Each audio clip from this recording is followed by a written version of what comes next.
Death Parade! Capitalist Death Parade! Capitalist Death Parade! And welcome to the Capitalist Death Parade with your hosts Joy Marie Mann and Josh Radiohead. It's a podcast where we discuss the dystopian hellscape of capitalism that we call home. Forgive Joy, she's allergic to capitalism. Literally, hey, let's go live. Oh, Joy, let's start having a sneeze attack. I'm so sorry, you guys. Chuck has to reschedule, and I didn't want to, start over and create a new link and stuff because I had already put this out on all the sites and everything. So sorry about the delay. Chuck will be back. He's been on many times. But you still get us. So that's something. I'm almost as good as Chuck. Almost. I mean, you guys are different.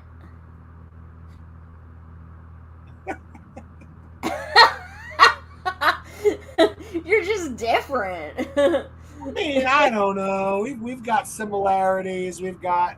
You're both dudes. It's true. It's true.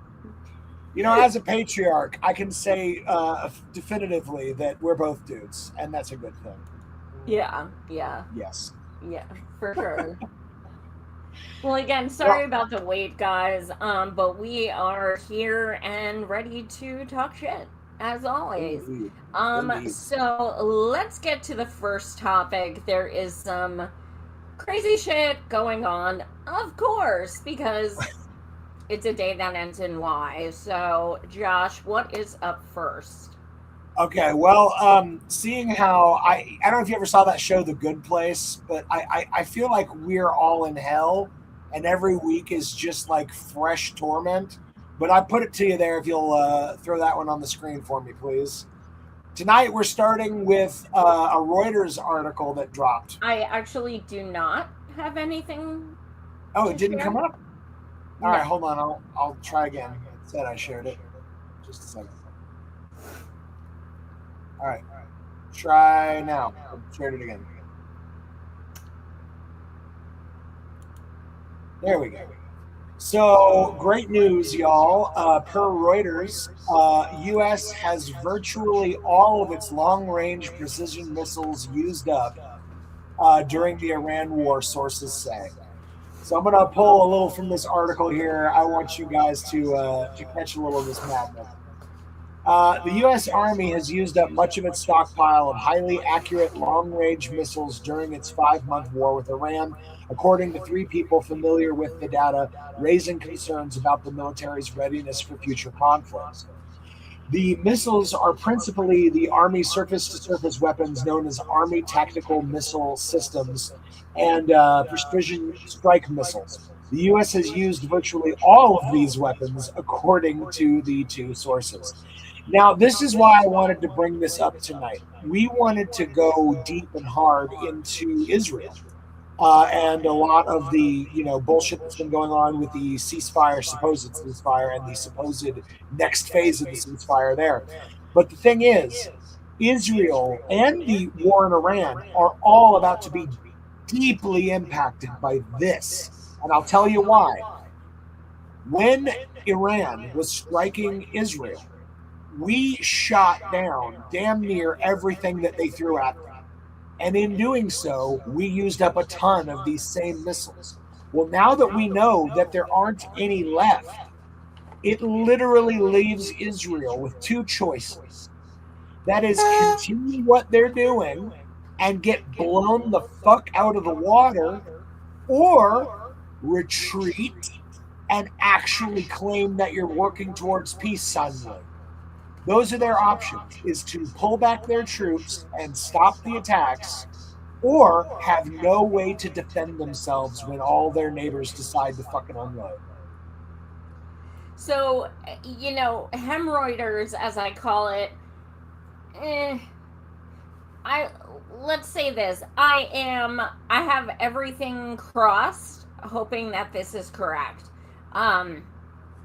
Now, it would explain why last week, Netanyahu said, literally, I no longer want U.S. military help. And then the next day, they voted to give him more. Yeah, Quite literally. What's yeah. that? I'm just laughing because yeah, Yeah, like he literally said that, and I'm like, okay, does that mean we're like running out or what? Because he would never say that. So it kind of sounds believable, but part of me is kind of like, I don't know. I feel like we have way more than we say we do. yeah. Um, but this also puts us at risk because if we are saying, hey, we're out of this, that, and the other, we could be fucked too, but honestly, we deserve it. Well, it's Not not saying I want it to America. happen. It's not America, the mainland, that's fucked. What's fucked is all of the partnerships we made in the Middle East. What's fucked is all of the military bases that they are now Yeah. evacuating. They're like Yeah. emptying out our bases, abandoning our bases that we spent trillions of dollars on because they can no longer defend them. In fact, Yeah. in this article later on, it talks about how one of the giant missile systems that was at the Kuwaiti base, they pulled it, they dismantled it, and got it the fuck out of there. So they don't even have it there in case they need it because they Yeah. knew it was about to be destroyed and it was worth more in one piece than in rubble. So I mean, this is some wild shit. And here's the greater cause of what this means. Because again, no one's going to hit us with a missile. I don't think it's just not going to happen. But what is going to? I mean, it's possible, more I don't know possible if it now were than it's ever been gonna ever. happen. It's gonna happen now. I'll I tell you said that more much. possible ever than as right now, more than ever possible. But Yeah. the reality is, this is going to fuck all of our relationships, all of our base deals, because we can no longer provide the defense we claimed we could. All of that Yeah. is over. And that's not just in the Middle East. Let's not forget, we pulled our THAAD radar systems out of South Korea because we needed them because they got blown up in Middle East. So when all is said and done, we are burning our partnerships globally. I saw somebody today even made a point about it today. It's like, how much do you think Donald Trump is getting paid by a foreign nation to do this to us? Because it feels like intentional Yeah. to me. I don't know. Well, also, the other thing it makes me think of is, they just passed this uh, $1 trillion war budget for the 1.5, Pentagon. I'm sorry. 1.5 trillion. Yeah. And they just passed it. And if this is true, what that means is we've got a lot more money to pay people big bucks to hurry up and make more bombs. But the thing is, and this is where it's really crazy, we were already at $1 trillion, was where our budget was for war. And with $1 trillion, now 1.5 trillion, we don't have missiles. We're spending more than basically every country's combined military expenditures on Earth, and we don't have defense. I mean, what the fuck? You're going to waste all my tax dollars and you won't even defend my ass? Fuck you. Well, I mean, like, I don't understand what they think they're defending anyway. They're the ones who have us fucking dying in the streets.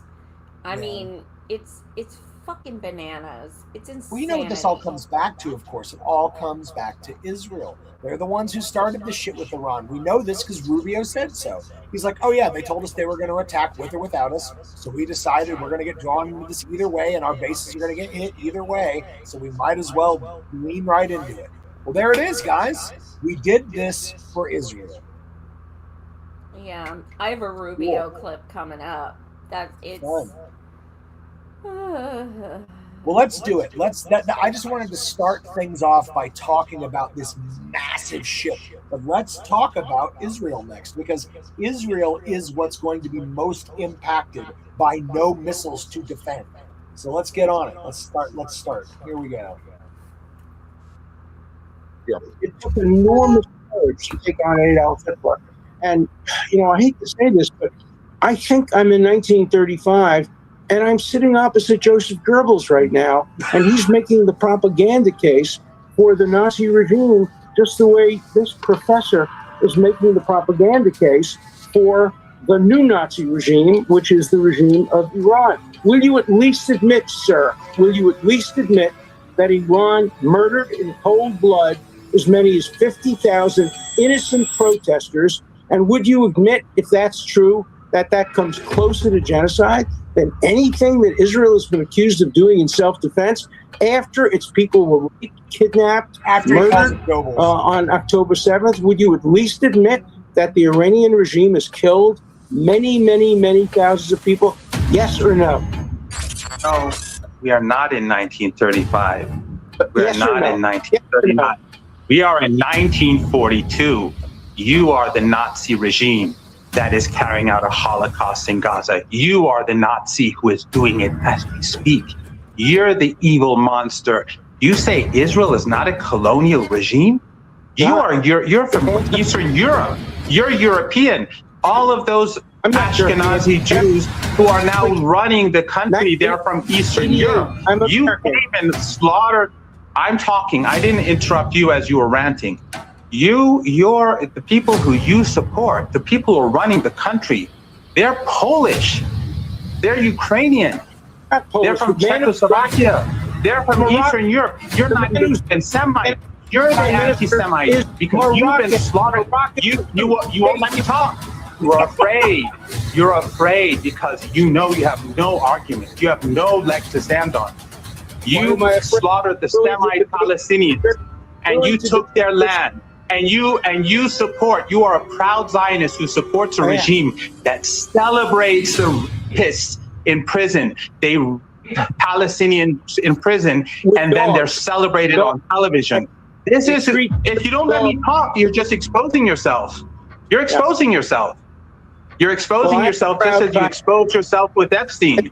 On the Israel side. In response to your nonsense, the nonsense about 50,000 people, those lies have been responded to by the Iranian people. Stop ranting. I'm speaking. You're a lawyer. You're a lawyer. 3,117 people died thanks to an armed insurgency that your regime and the Israeli regime funded and supported. And you're a coward. You are a coward. You won't let me talk. You're afraid. You're afraid of me talking. Don't tell me I'm afraid. The lawyer, Epstein's lawyer, Trump's lawyer, is afraid of me, a layman, talking. Why? Because you have no leg to stand on. The Iranian people have spoken. They went to the streets in the tens of millions. They went. You're a coward. You won't let me talk. I let you talk because I'm not afraid of you. People are not afraid of you anymore. You can kill Epstein. You can kill whoever you like, but we're not afraid. You can bomb my house. You can kill me with my family, but I'm not afraid of you. I will support the Palestinian people until your regime bombs my home. So go and tell them that.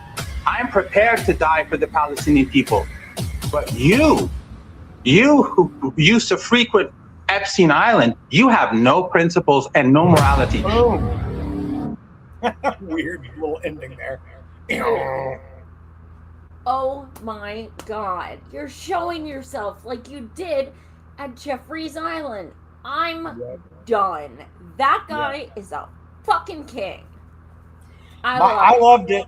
I loved it. My only request is please don't add loud, annoying cinematic music over clips of people talking. I just want to hear what they have to say. Oh, yeah, It wasn't you. It was whoever made the video, but come on. Oh, I know. But but that was great. Why the fuck do people still have Dershowitz on all the time? Like, why does that fucking douche canoe have any credence My favorite whatsoever. is when they have him on because they're talking about Epstein. It's like, well, let's get on someone who's on the Epstein list in the files, visited the island, even testified, yeah, I got some massages for some teen girls, but I kept my underwear on. That's the guy you brought in as your expert witness. And he wrote an article saying that the age should be lowered to, was it 14 or 15? 14. Yes. Yeah, let's have him on. He wants to F the kiddies. Why shouldn't he be on to talk about Epstein? He's an expert, clearly. I'm so sick of it, dude. I will never forget the day Ghislaine was arrested. That day, CNN had Dershowitz come on for commentary. Fucking Dershowitz. Like, yeah, let's interview her friend. Yeah. It's a big club. It's fucking nuts. And we ain't in it. But that's okay. I don't want to be. I feel dirty even looking at these motherfuckers.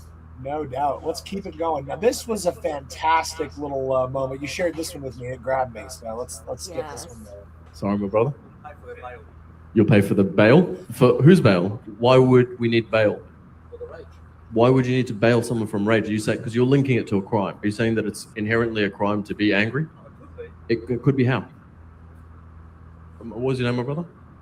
Ahmed Habibi. Thank you for coming, my brother. And hey, I really appreciate you engaging with me on this. The only reason I'm taking that point is because it is the exact opposite of what I'm saying. And I didn't want to launder it into what I'm saying under a communal laugh, because I see we're connecting here, but what I'm saying is they are going to try and convince you, and I worry that you are convinced that your rage is somehow inherently criminal. It is absolutely not criminal. In fact, the people around you and what's happening to our brothers and sisters everywhere is as a consequence of state violence telling you that their rage and their anger at you is necessary and yours is unnecessary. They are violent because of what they are responding to, and you are violent because of what you are inside. And so you have linked your very essence as a criminal act when it isn't. Break shit. Be angry, because we are no longer in the era of civil versus uncivil. This used to be, I'm not telling you to be violent. I'm telling you to rage. And I'm saying they are two different things. I am saying that it used to be the Robinson Crusoe era. It used to be that there was the colonial story of the civil versus the uncivil, until there was insurmountable evidence that even the civil now are not the civil. There is too much pressing up against the delusion that has ruptured in front of everyone as we see the live stream of everyone's evil, such that now no $700 million propaganda campaign coming out of Israel can defend someone like Ben Gvir, who was assaulting flotilla activists. His own Knesset was angry at him, not because he was doing that, but because he revealed the evil to the world and it was filmed.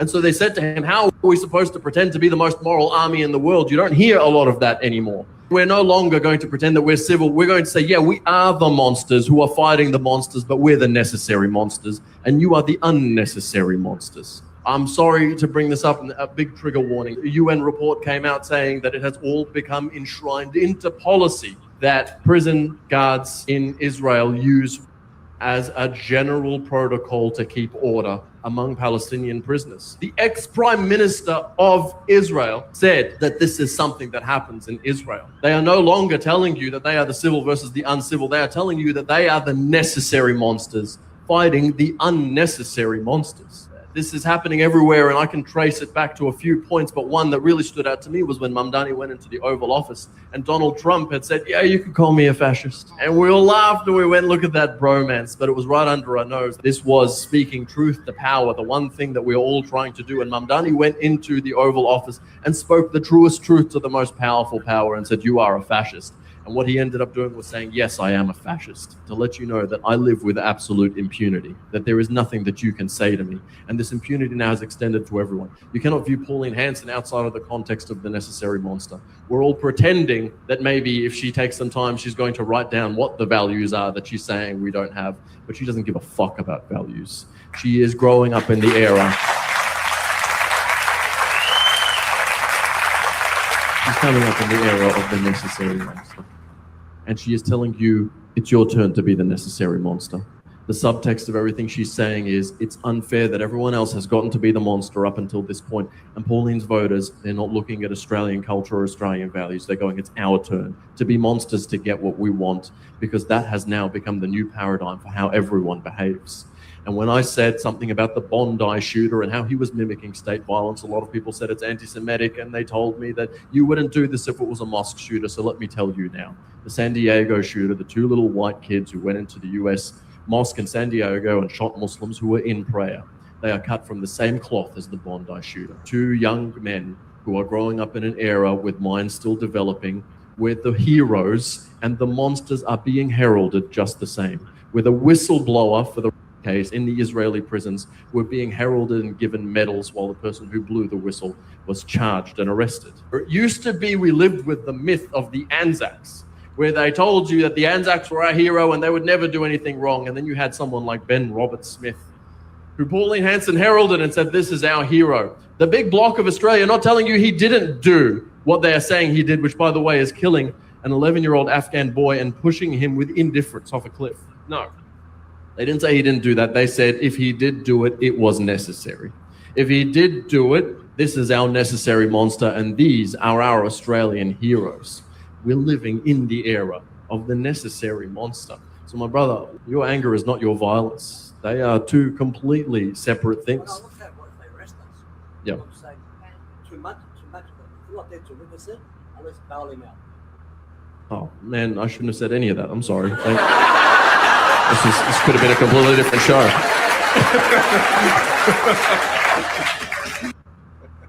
What did the guy say at the end? I couldn't make out what he said. Oh, he was just saying, like, no, I wasn't saying, like, bail you out because, you know, you deserve to go to jail. He's like, I'm bailing you out because you don't deserve, and I want to support you, and I'm worried that they're going to come for you. And he's like, oh, okay, I just misunderstood. Yeah, I was like, yeah. No, but that, does it have that gentleman's name? The man he was talking to was Ahmed. I'm sorry, the comedian. Khaled Khalafala. Because what a beautiful, beautiful. He sounded like he was speaking poetry. Oh, no doubt. The way he spoke and the verbiage he used and the concise way that he just broke everything down so clearly and calmly, and it's just beautiful. This was an amazing video. No, it really was. Good. Thanks for sharing that one. That was a good one. Well, this next one's not as uplifting. I hadn't actually looked at these figures until just now, but Israel destroys 18,000 buildings in South Lebanon. And look at this. There are whole, towns that are gone. Mabib, 100% destroyed. Belida, 99%. Maroon Al Ras, 99%. Maruhin, 100%. Like, how can just a town be gone? Like, I don't know. I mean, this is otherworldly to me. It's like, I saw the atrocities that the Nazis were doing when they were rolling through Europe. And I've seen, like, footage and pictures and shit. Like, they did awful, awful, awful things. They did not wipe entire 100% towns. I mean, did they? Like, or if they did, like, then this is clearly the most connected Nazi to criminal, international criminal thing I've ever seen. Like, destroy an entire town? I don't know of such a thing, but I can say with certainty if they did it, it wasn't live streamed. Yeah, that's true. By the Nazis, no less. Hey guys, I'm just here blowing up an entire 3,000-year-old village. Whee! Yep. Fucking insane. And that's what it would have been like if there'd been smartphones in Nazis' hands. I know it. Yeah. Man. I think we need to do a better job at, and not just us, but everyone, a better job of also talking about Lebanon and Syria and Congo and, you know, everyone.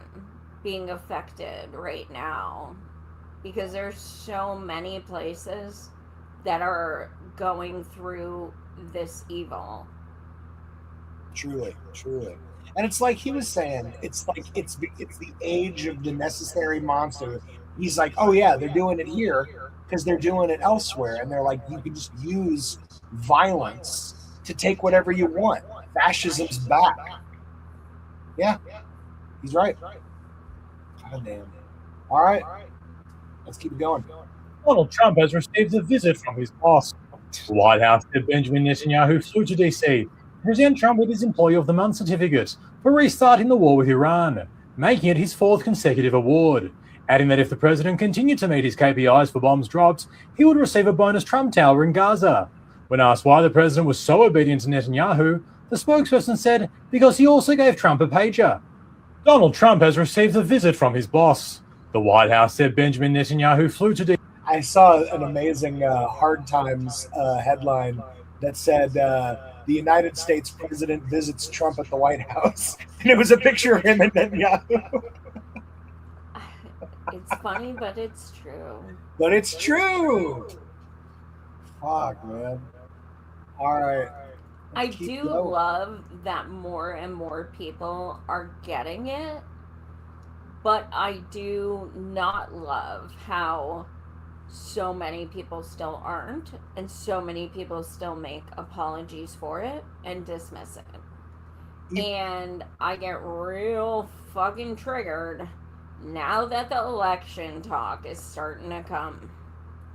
And I'm gonna touch on that later because man. Speaking of those who are coming around, then there's the people who are coming around to the wrong side. We didn't have any clips of it tonight, but y'all, Boy George is out. And I don't mean out of the closet. I meant out of our good graces. And he used AI to show what a Zio piggy is. Like, you can't even be a real Zio. You are a fake Zio, too? He had to have the computer write it for him? That's the saddest thing I've ever heard. So pathetic. Oh, man. Well.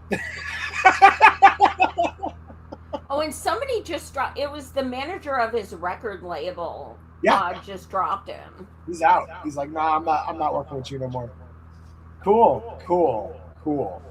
God damn, man. That broke my heart, man. As soon as it happened, I heard the music in my head. It was like, give me time to realize my crime. I didn't realize the crime was international, like crimes against humanity. Damn.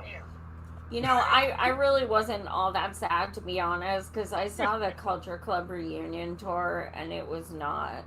That was sad. That's what made me sad. Because I'll tell you what, Human League, Howard Jones, and Duran Duran blew his ass right off the stage. It doesn't stop the fact that I loved some Culture Club back in the day. Oh, fuck yeah. Right now, I'm all like, I'll tumble for you. I'll tumble for you. There are so many puns in that and Karma Chameleon. Like, there's puns in literally every single one of his songs. Yeah. Oh, well. But when oppressed people side with oppressors, they can go fuck themselves. You know, I think that I think what it really is Boy George heard about our Grand Marshal that we give out each week. And he's like, how do I angle for that award? And I think he's in the running this week. He may be in the running. Could be. So, all right. Karma Chameleon indeed. Here comes your next track, or your next video. Oops. I unshared it. Let me share it again. Sorry about that. Try to actually pay attention to what they're saying. You know what I mean. Yep. I'm just like, all right. Hi. Well, here, I'll put that to you if you'll toss that. What's that? I had to reshare it too. I accidentally closed it. There we go. That's wrong. The real number of how many people were unalived in Palestine will come out years later. Rafah was a city of 300,000 people, and when you look it up, it says was a city, but we keep saying 76,000. In 2024, we kept saying 20,000. 2025, we kept saying 30,000. These numbers are bullshit. The real number of how many people were unalived. Yeah, it's not even close.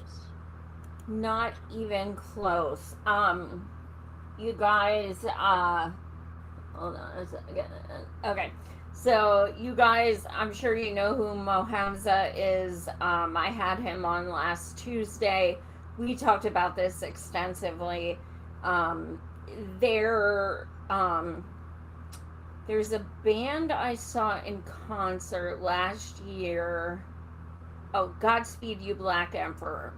Yeah. And the title of their album is, at the time of this album, the number is 49,000 something. That's the title of the album.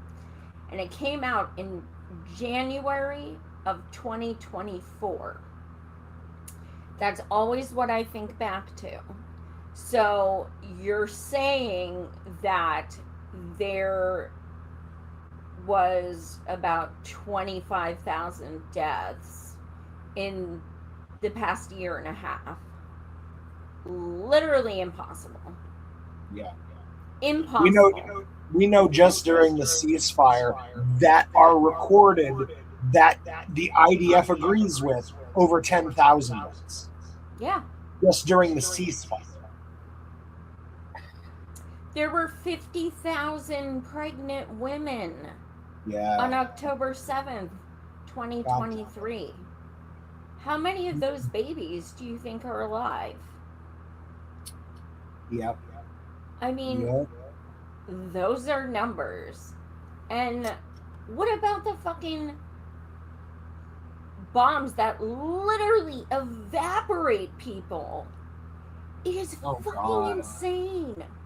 They literally evaporate people. It's out of some fucking futuristic hellscape thing.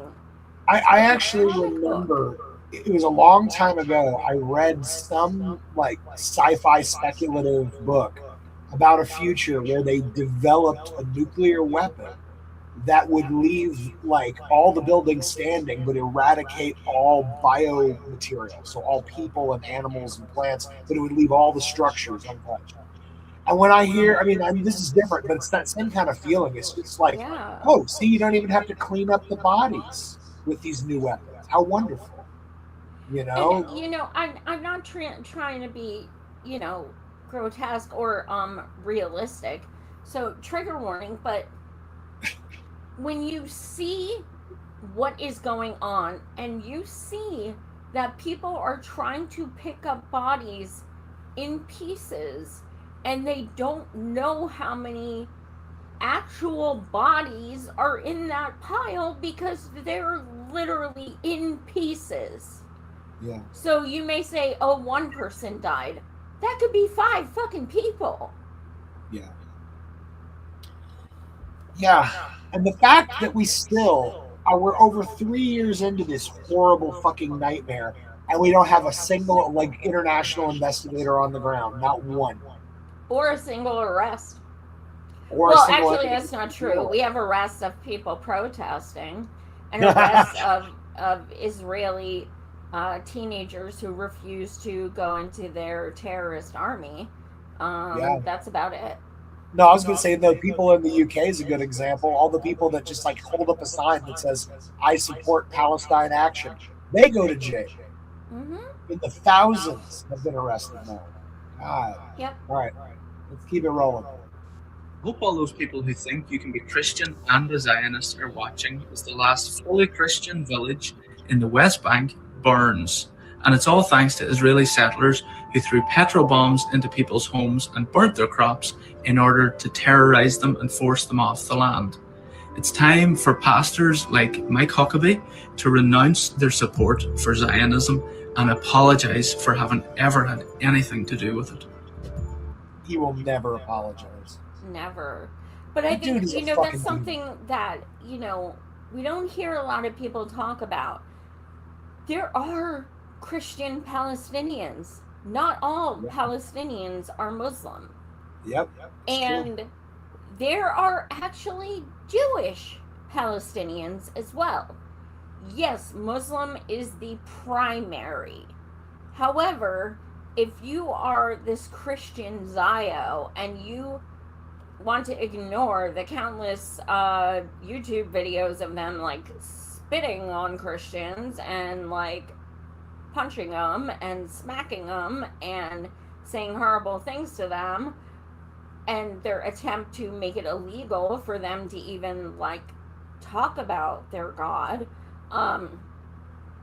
you know, it's the fact that they have just exploded the very last church. It shouldn't matter where the church is. If you are a Christian, it should bother you that a church is being destroyed. If it was destroyed on terrorist Israeli settler land, would you be offended? Yeah, you fucking would. Yep. All right, let's keep on rolling. We got one more here. To Israel's credit, it is impressive how they can pluck a missile going 5 times the speed of sound out of the air like that. The precision really puts what they're doing in Gaza into sharp context. To Israel's credit, it is impressive how they can pluck a missile going 5 times the speed of sound out of the air like that. The precision really puts what they're doing in Gaza into sharp context. But tell me again how Hind Rajab needed to be shot 356 times. Yeah. Two. I hadn't heard anybody kind of put that together. That's a very, very good point. Yep. All right. We got two. Oh, no, we got a few more. I'm sorry. Let's keep rolling.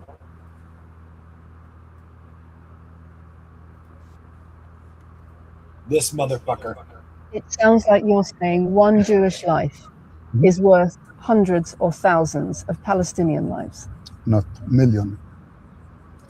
One Jewish life, it's 10 million, okay? That just sounds racist. Yes, I know. But this is the truth. Because God chose us. Because of this, you are jealous.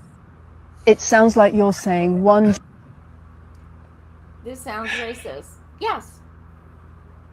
You're just jealous that God made me the Ubermensch and you the Untermensch. Oops. Exactly. Fuck, man. How can anyone not recognize that they are being Nazis as they Nazi out of their Nazi hole? Mm-hmm. I don't get it. All right, let's do yet another here. They don't even hide. That's what's just... But when you acknowledge that they don't even hide that they feel this way, and they post their own videos of making fun of, you know, people in Palestine who are dying, and they post their own videos of, like, peeing on Palestinians, and they make videos bragging about unaliving children, and they do all of this. They admit it, they brag about it, they film it themselves, and still nothing happens. And people like this motherfucker, they go on and they just say, one Jewish life for 10 million Palestinians. That, I don't even know, I can't even comprehend anything more supremacist being said, anything more racist. In that same video, as it continues, if you get the longer version, she's like, you're a lawyer. Are you saying that things written in the Bible take precedent over human like law and order? And he's like, yes, I am. Passage, please. Yeah. This shit's bonkers. I don't understand how anybody could be this self-aggrandizing to the point where you're like, I'm worth 10 million lives. Wee! Fuck these fuckers. I think in the Bible it actually talks about humility and humbling yourself. But okay. It's hard to be humble when you're chosen. True. Yep. All right. Let me see you walk on water, bitch. Let me see you do it. I'm going to turn some water into wine and we're going to have a party. Let's do it. Remember Linda Thomas Greenfield, the former U.S. ambassador to the UN, the woman who raised her hand to veto every UN ceasefire resolution for Gaza? Remember her? The same woman who blocked the word from stopping a genocide? Well, these students gave her what she deserves.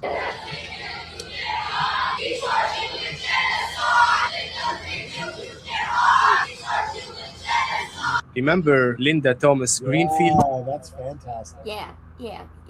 I always wondered what happened to her because she like stays pretty like low key because she should. I would.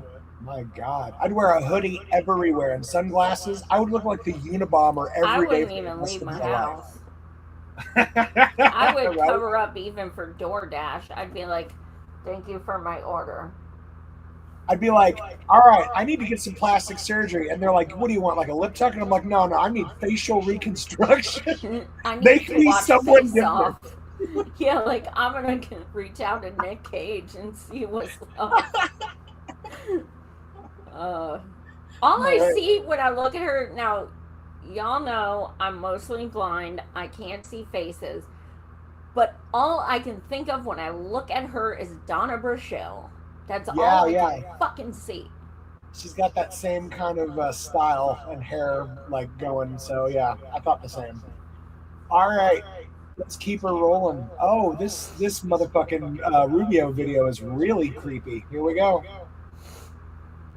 This is 100% proof that they do not want you to know what is real and what is not. Yesterday, I posted this clip of Marco Rubio, the Secretary of State, declaring that if you criticize Israel, the United States will revoke your visa. We have implemented a vigorous new visa policy that will prevent foreign nationals from coming to the United States to foment hatred against our Jewish community. And woke up this morning to a community note claiming that this video of Marco Rubio is AI and that he did not say this. If he didn't say this, it's irresponsible to post it. And I'm just like, yo, this is the transcript from the official State Department website. He says, quote, "We must stand in solidarity with Israel. We have implemented a vigorous new visa policy that will prevent foreign nationals from coming to the United States to foment hatred against our Jewish community. We are holding international organizations and nations accountable for rhetoric against Israel." This is verbatim what he said in the clip. It's all right there, 100% not AI. So I started to do a little digging to try to figure out what the heck is going on here. Remember this lady, the Israeli AI policy expert, talking about how they can use AI to quote unquote correct the digital world. Which means that instead of trying to control the whole world and trying to somehow manage what's happening in this big blob of Wikipedia and social media, we can go directly to the companies with clear technical and advocacy solutions. For the first time, there's a path to correcting the digital world. They really don't beat the stereotypes, do they? Anyway, the way Community Notes works is that it allows everyday users, quote unquote, to go in and say, add helpful context, facts, or corrections to posts. And they say this is not managed by the corporate staff, but is actually approved by a community of contributors using a consensus algorithm. Now that sounds like something that you can bot.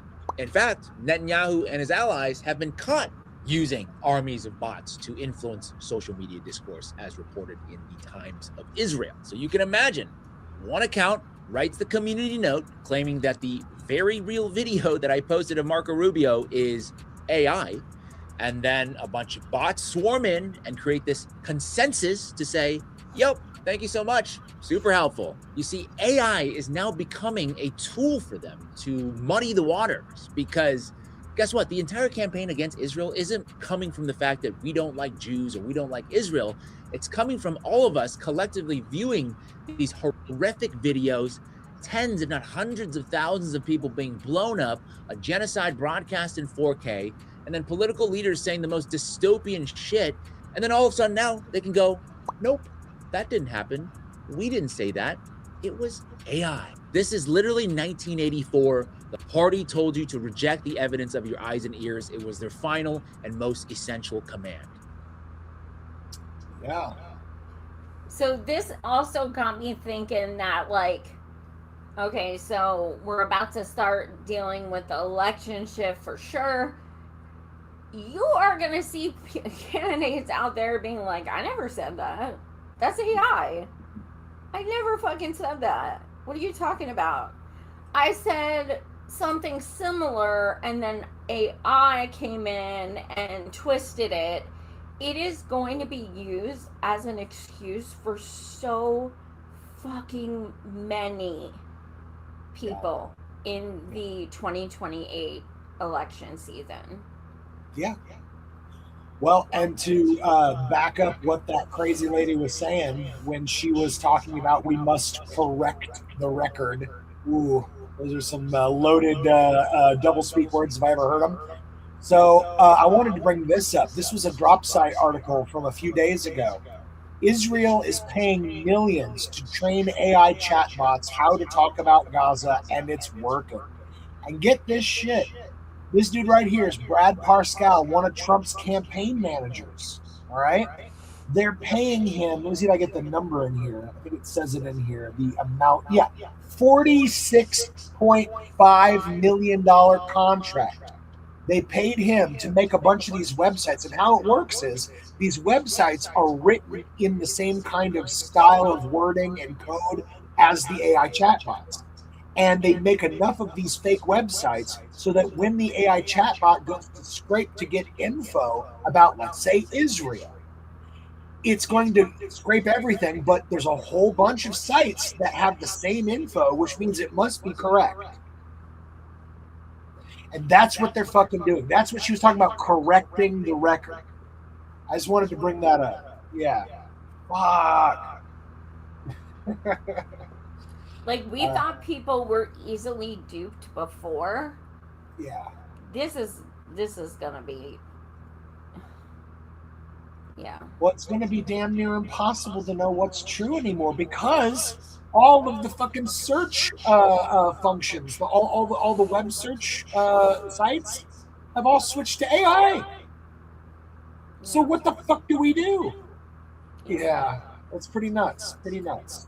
Let's keep it rolling. So, ooh, wait a minute. Did you send me this one? No, this one. I must have got that one by mistake. We try another one. Yeah, I'm not sure what that is. Yeah, I'm gonna have to reload some of these. They popped off the ones that you sent me, but I think I've got them. Here we go. No, hold on. Sorry. Okay, well, I just have one more of them. I'll look and see if there was another one you sent me. But I thought this was a really good point from Craig Murray. He said, the percentage of child dead in the Ukrainian conflict is 0.3%. 0.3%. The percentage of child dead in the Gaza conflict is 37.7%. 37.7%. In a single statistic, there you have the difference between a war and a genocide. I'm not sure I understand. It's a percentage of what? Okay, this is the percentage of people that died in the war. So they're saying people. In the Ukraine Gotcha. war, children make up 0.3% of casualties. In the Gaza war, they make up 37.7%. And he says, in a single statistic, you have the difference between a war and a genocide. Intentional and unintentional. I understand the point, but there's no way it's 37%. It's a Well, I mean, it's probably even higher. But again, he's going by the figures that, IDF and the Ministry of Health have quoted. So. But yeah, it's fucking nuts. Fucking nuts. Well, I think that was all of that for the Israel. So tonight, I have a new feature I wanted to test out with you, Joy. I call it Good News, Bad News. So I've got a collection of some good news and a collection of some and bad do I have news. to guess if it's true? Well, I was going to let you guess which, or let me know which you prefer. Do you prefer good news or bad news? Bad news. All right, we're going into it. My Here we name go. is Joy. I'm like, We're just going to flip through these because I want people to understand what we're up against. Okay, here we go.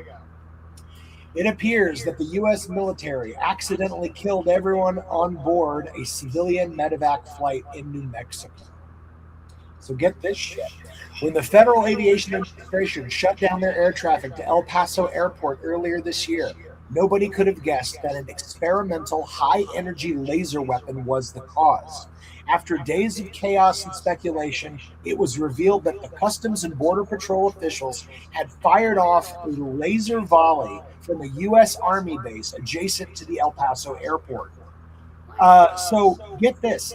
This shut down, and I pulled up the wrong thing, I think. Yeah, this is the Futurism Report. I think I had the Wired one earlier. But anyways, a whole bunch of airplanes lost GPS and had no way to fucking land or find the airport. And so the few people that are working in the tower are like trying to manage all these different people and get the GPS back up, but they can't. And so they're trying to get everybody handled. One plane, because I guess it was there was too much fog. They had no GPS, and they were told to just keep flying, and we'll get the GPS back up any minute. They hit a mountain, and everyone on board died because the Custom and Border Patrol is testing out new weapons to knock out your GPS. Wow.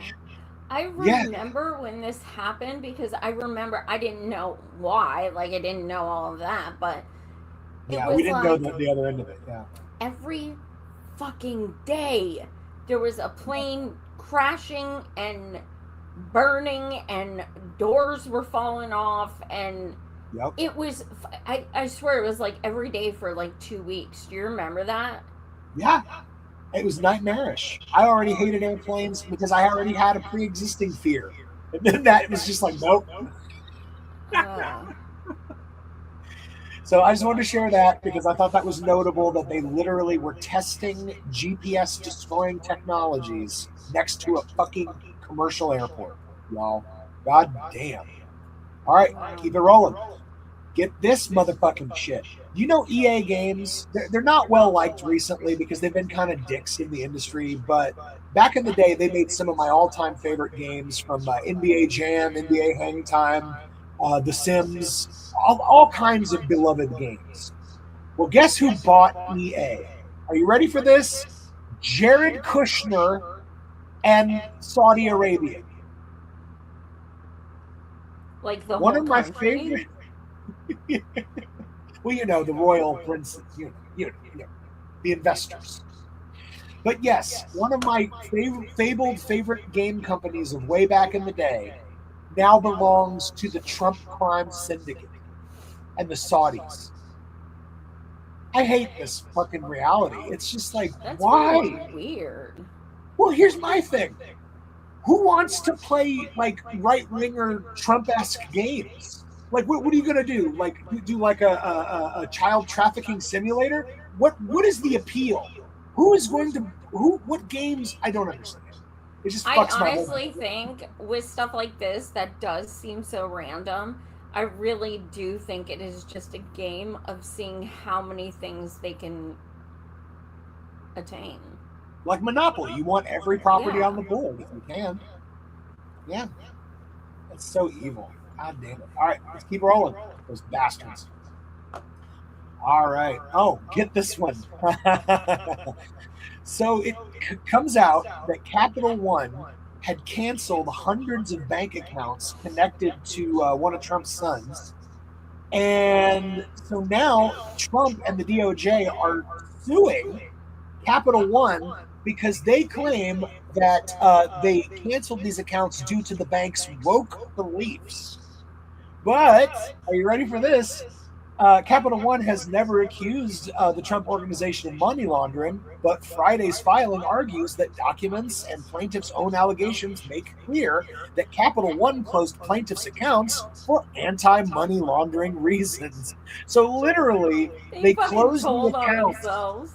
They closed the accounts because they knew that if they didn't, they could get busted for their role in money laundering. Right. And now Trump is suing them for being woke. Oh my god. What is happening to our justice system? Like, what the fuck? Well, there isn't one, so nothing new, but Jesus Christ. Yeah, but we used to at least have the illusion. We don't even have the facades anymore. people are fucking bad shit. All right, I'm gonna burn through a couple more quick bad newses, and then we'll get to the good. Hey, it's 90 degrees in the Arctic right now. That's always good. That can't be bad. That can't be bad. Let's see. Arizona Supreme Court rules that clergy don't have to report child SA that is confessed in secret. And what state is it? Arizona. They ruled. This is the best part. They ruled in favor of the Catholic Church that was fighting for the right for them to, like, not have to be required to give that information. So there you go. Yeah. I remember when Miss Kamala Harris refused to publicize 87 PDO priests' names when she was AG, despite all of the victims crying, begging, pleading. It's in a documentary. Sins of the Father, I think it's called. I think that's what it's called. But yeah, like I learned about her before I like knew really who she was, and she kept all 87 names of those PDO priests under wraps, and they all got transferred to other places and did it again. You know, not everybody's going to agree with me on this, but I'm going to say it. Had Kamala been president and had Trump not been literally running on the Jeffrey thing, I think she would have happily swept that one right under the rug like everyone before her. No problem. Just based on her actual record of protecting actual pedos. Oh, you mean she wouldn't have released the files either? No, she would have sat on them too. Absolutely. I mean, it's conjecture, but I mean, we've learned from past. I mean, yeah, that's what history's for. She also paid people in her campaign off who were alleging that sexual assault and sexual harassment was going on. She paid them off and let them go. These are public records. This was during the 2020 campaign. She also stopped, she put a trans woman in a men's prison, even though it made them incredibly unsafe, and refused to go back on that. Like, she's a top cop, baby.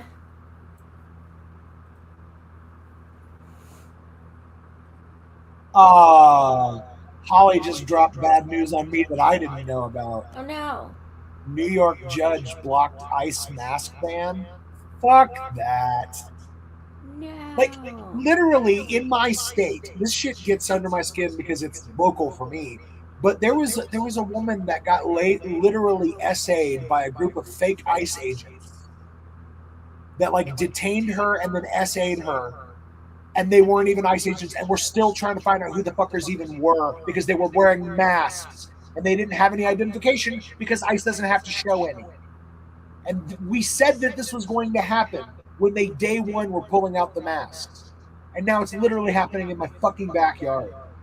It's fucked. That's what I was so scared of, like watching the videos and stuff, and you see just these black masks. They don't have badges. They don't have name tags. They don't have shit. They just walk up and they assume they're police. And police fucking hate them because they're stepping on their toes. You know, when they're coming up and trying to handle things that police are trying to handle, and fuck them all. I'm imagining the cop now. He's like, God, I can't wait to bear spray and punch a few protesters. And he walks out there. Wait a minute, everybody's already been punched and sprayed. Damn you, ICE. Yeah, seriously. That is terrifying. Absolutely. They took my job. They took my job. All right. All right. I got another one here. Fun times. ICE builds round the clock hunt to unmask online accounts saying naughty things about it. So this is that NSM-7 that we've talked about in previous episodes, where they're declaring that if you speak ill of America or of ICE, they can call you a terrorist now and use all the tools therein. So that's what that article was about, that ICE is now actively doing that. There's that. And then I got one last. This one, I think you saw this. If you didn't, you need to see it. So here we go. Killer robots. There's some sort of security company that's selling these. I'm going to zoom in so you can get a good look at this. It appears to be a Baphomet bot. Like it's got the head of Baphomet and like a centaur like body. And a chainsaw. And it has a chainsaw. Yeah. It's like, I get it. You're gonna make killer it's like robots. a conglomeration of Satan and Renaissance and like what? I was just sharing this with a friend of mine a few days ago, but back in the day in like the 90s, I think, they did an SNL commercial for robot insurance, like insurance against killer robots. And it was hilarious because it was marketed at old people who don't know better. But then I was like, oh no, that's changed now because now there are literal killer robots. And they look more terrifying than the Terminator even wishes he could have. Like, come on. That is way scarier than the Terminator. God damn. So I digress a little, but you got to see this documentary I watched recently. It's called Hail Satan, and it's a group of people who do consider themselves Satanists, but it is founded on the principle that separation of church and state is necessary.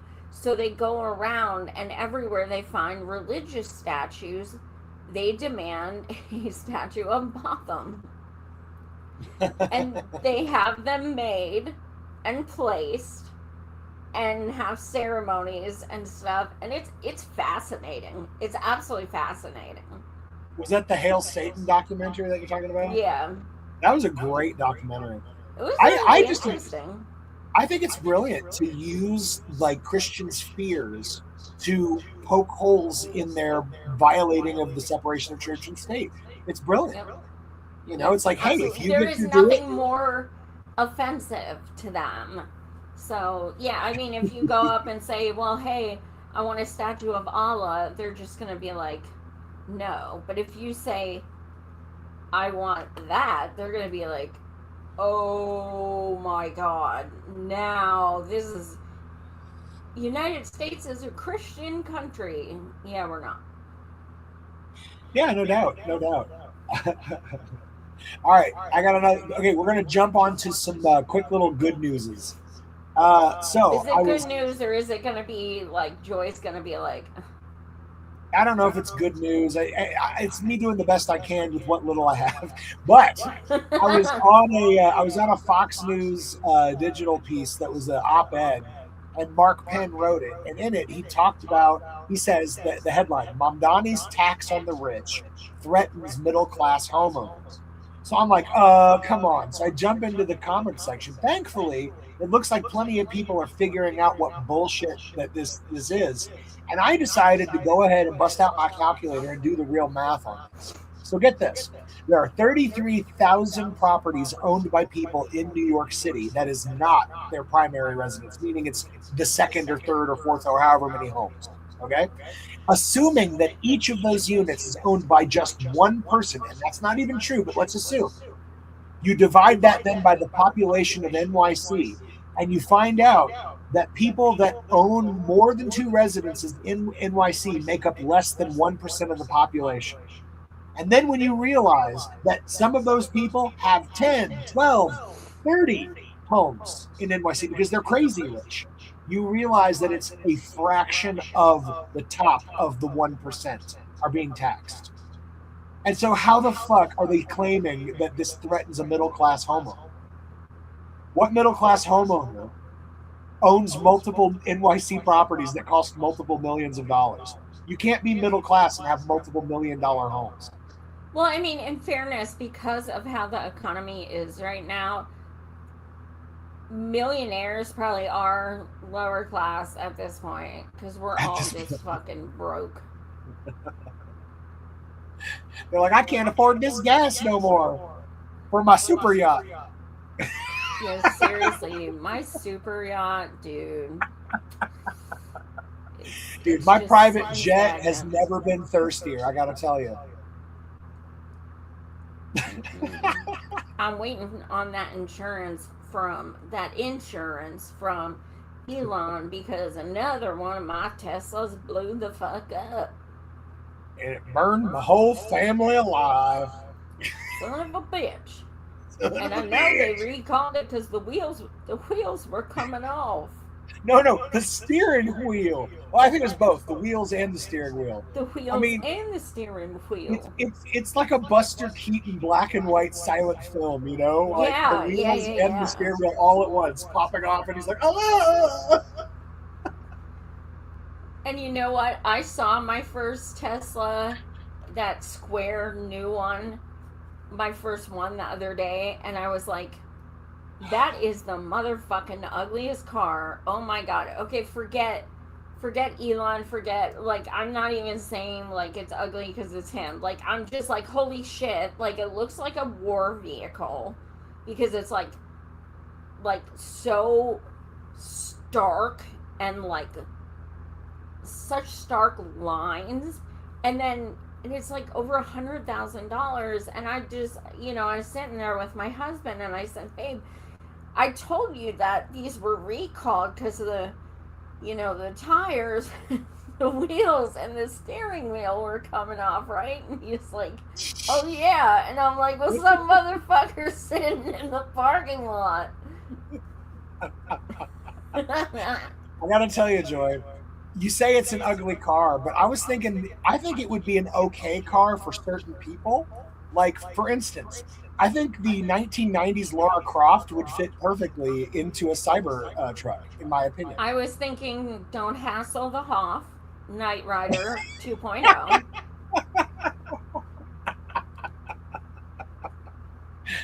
All right. I've got one last little piece of good news here that I wanted to share with you. Oops, I closed my things off to share it with you one more time. Sorry about that. If you'll pop that up for me, por favor.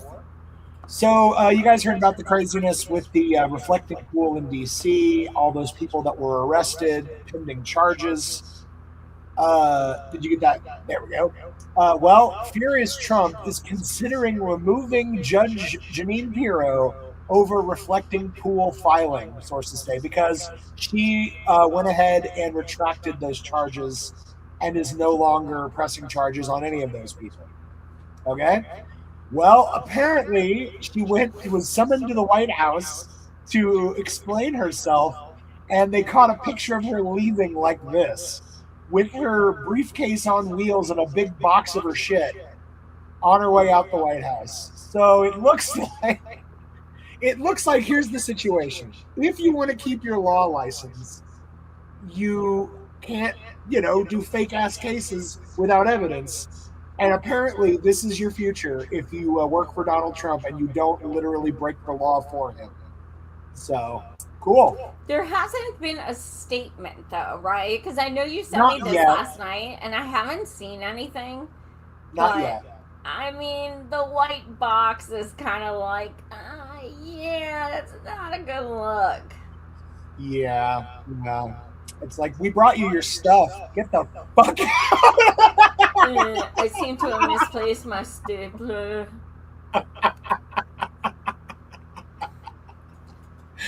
All right, well, that's my good news. I thought it was pretty funny seeing her do the walk of shame out the BC. So good stuff. Good stuff. All right, we've got another topic. Oh, you've got Mr. Booty Judge. Let's check out Mr. Booty Judge. It says Buttigieg more inclined than not to run. Yeah, of course he is. So Yeah, it says let's he's- just declare him winning, like right now.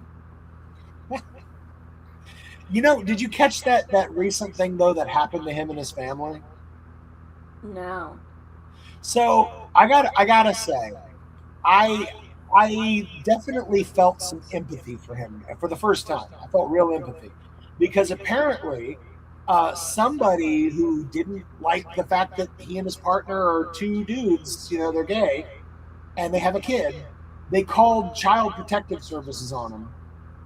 And ultimately, because of, I guess, the rules of Child Protective Services and the things that this person was claiming, and by the way, that person, I think, ended up getting arrested because they were making false claims, but literally they separated them from their child for like a whole day and like made them go through like an entire like interrogation process because like one like douchebag MAGA person like made a fucking false claim on them. That's pretty scary. It's pretty fucked. It's very, very, very dark, very, very where we are, Now, very zeitgeisty.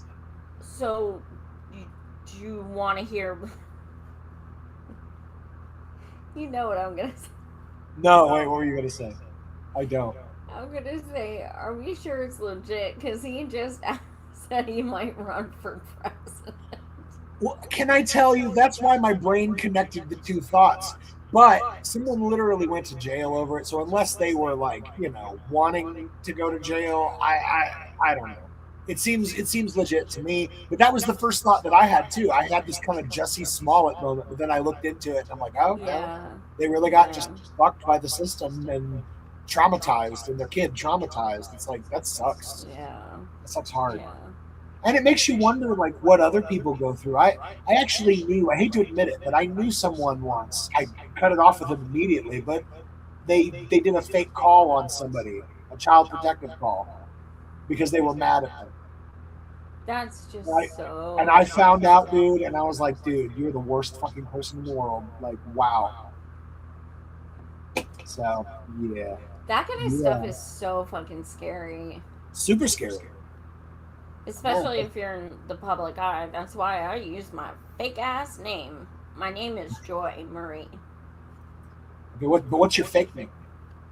Man. Oh.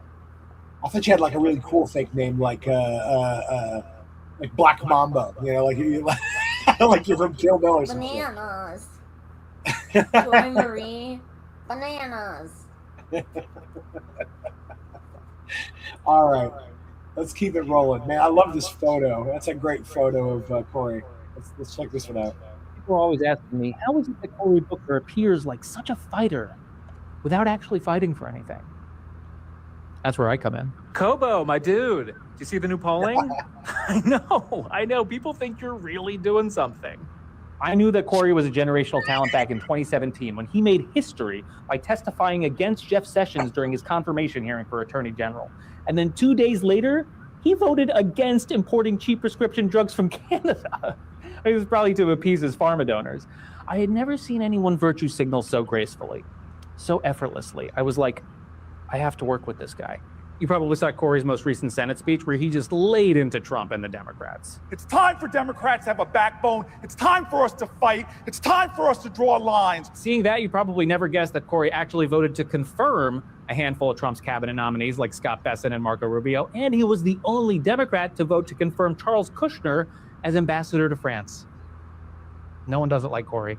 Oh, I mean, the 25-hour floor speech, that was huge for us. Not only did he break the record previously held by Strom Thurmond, not only did he speak out against Trump's authoritarian agenda, not only did he show Democratic voters that he is ready to fight, actually, that is only what he did. And that's the point. Just from that floor speech, we raised $10 million in donations, and we got an entire book deal without having to lift a finger. No legislation passed, no procedural pushback, no substantive wins of any kind. That's how we do it. I'm not going to lie, the Israel stuff has been really tough on Cory. I mean, obviously, it's been tougher on Palestinians and Gaza, but I think Cory is a close second. Cory and Netanyahu are buddies. Can you blame Cory for wanting to help out his buddy who was indicted by the International Criminal Court for war crimes? Turns out the answer is yes, because a lot of people are pissed. No one cares how Andy Kim voted on the weapons package, all right? Everyone still thinks that Bob Menendez is the other senator from New Jersey. Yeah, I miss Bob too.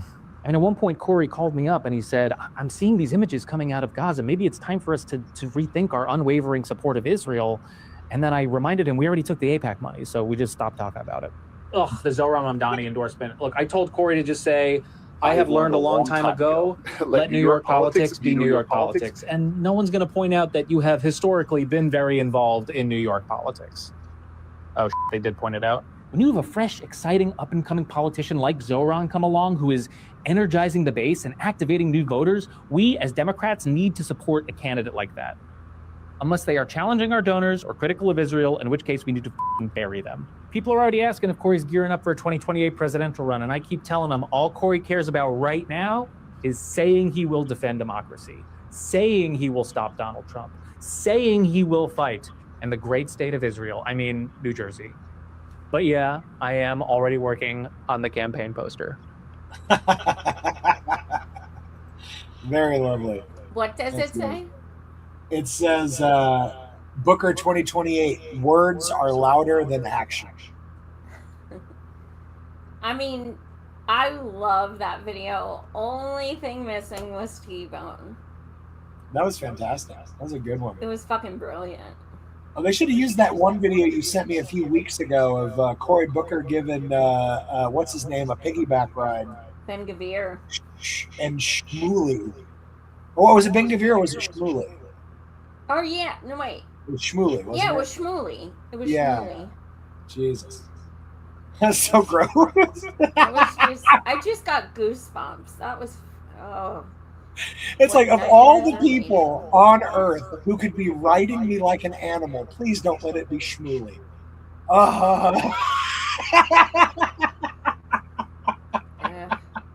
And just don't let it be on tape, for the love of God. And you know what? Don't let it be Rosario Dawson. Girl, why are you still with that trash? Oh my God. It makes no sense. I met All her right. back in the day, about 10 years ago, at an event for Bernie. She was so sweet, so kind, and she was just awesome. And then I found out, like, a few years later, she was dating Corey, and I'm like, okay, what the fuck? She must know a certain side that I sure as fuck don't. And then in 2020, the day he dropped out, she was like, everyone needs to vote for Bernie Sanders. And it was like right when he dropped out. But like, why are you still with him? Like, why? She was so cool. I don't get it. Yep.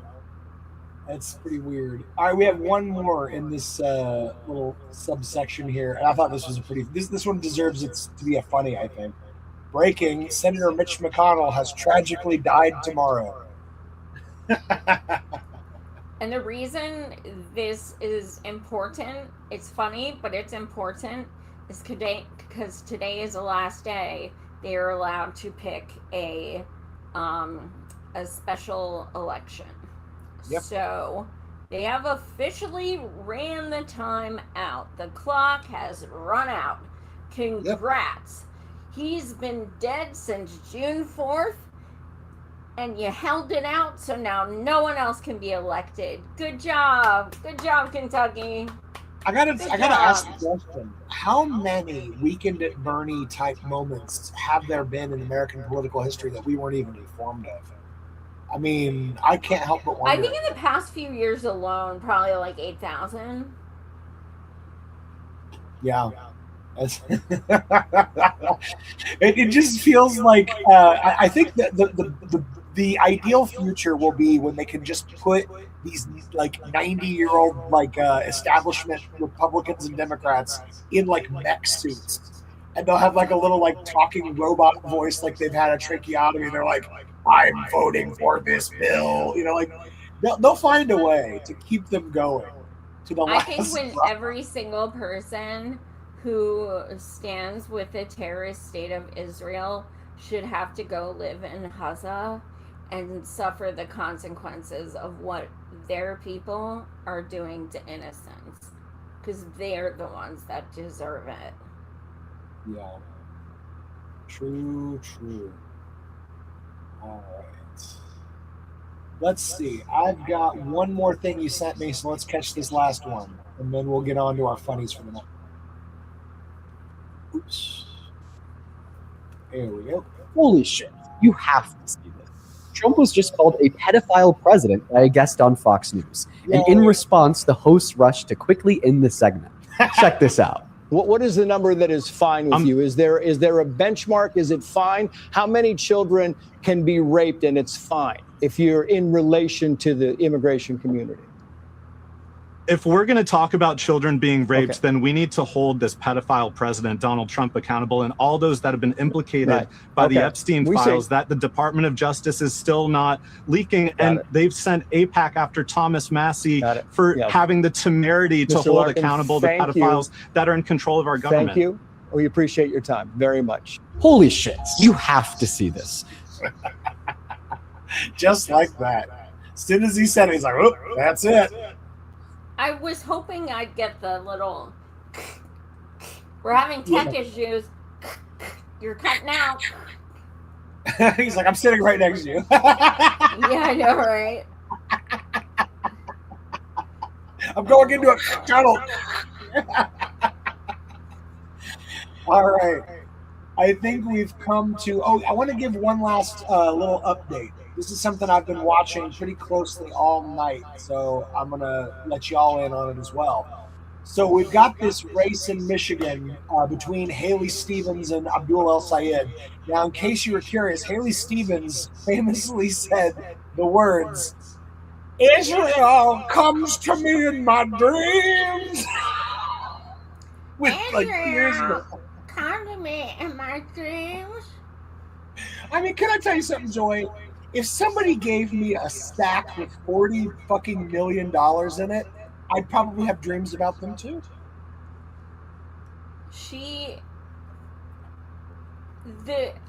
Remember when Kamala was running and after Biden dropped out and they said, Kamala Harris doesn't need policies to win? That was the title of I think it was a WAPO article.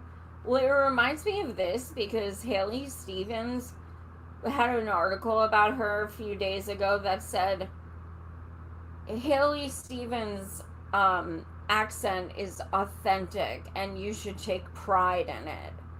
Or something like that. Like, you're literally making an article about her annoying ass voice. That's how you're trying to sell it? Holy motherfuck. Although I gotta tell you, I'm scared though. They've got almost 33% of the voters in, a third of the votes, and it's neck and neck. People keep saying they have it Sayed has it in the bag, and they just don't understand what it looks like. Like $60 million in negative ads on Abdul El Sayed.